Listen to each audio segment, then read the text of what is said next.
What if you stopped waiting for things to get worse before deciding that you deserve better? So why is it that changing sucks so much? I think it's because deciding to change means admitting to yourself that the life you've been living isn't the one you want. And that can be difficult to face. It's much easier to tell yourself, it's not that bad.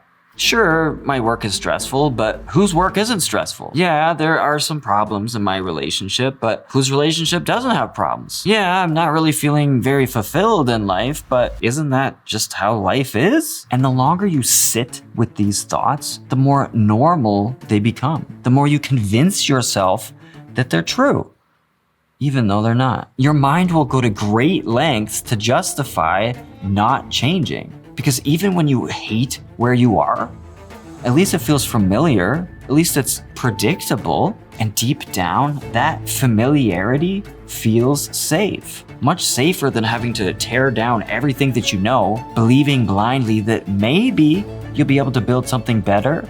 That is quite a gamble. So instead, you just put up with it. You ignore that gnawing feeling inside you that something isn't right. You brush it off. You convince yourself that as long as you can tolerate where you are, you'll be okay. As if your tolerance is some bottomless well that will never dry out. So you just wait, hoping that things will get better. But they don't. You wait until your job drains every ounce of energy you have. You wait until your relationship is beyond repair. You wait until your mind, body, and spirit are barely holding on. And only then, when staying the same is no longer an option, then you decide to change. But by then, you're not chasing something great, you're just escaping something terrible. And that is the problem. Because when you're only running from pain, you're not building a better life, you're just grasping at anything that feels like relief, clinging to whatever keeps your head above water. But is that all you really want in life? To settle for something that's just a little bit better than drowning? Or do you want to build the best life possible? This is the trap that most people fall into, mistaking tolerable suffering for stability. But there's a huge difference. They tell themselves that as long as it's not unbearable, as long as they can just get themselves through the day, as long as it's not that bad, then it's fine. At least it's paying the bills. But having the ability to tolerate something doesn't mean that it's working. It just means that you've taught yourself how to survive it.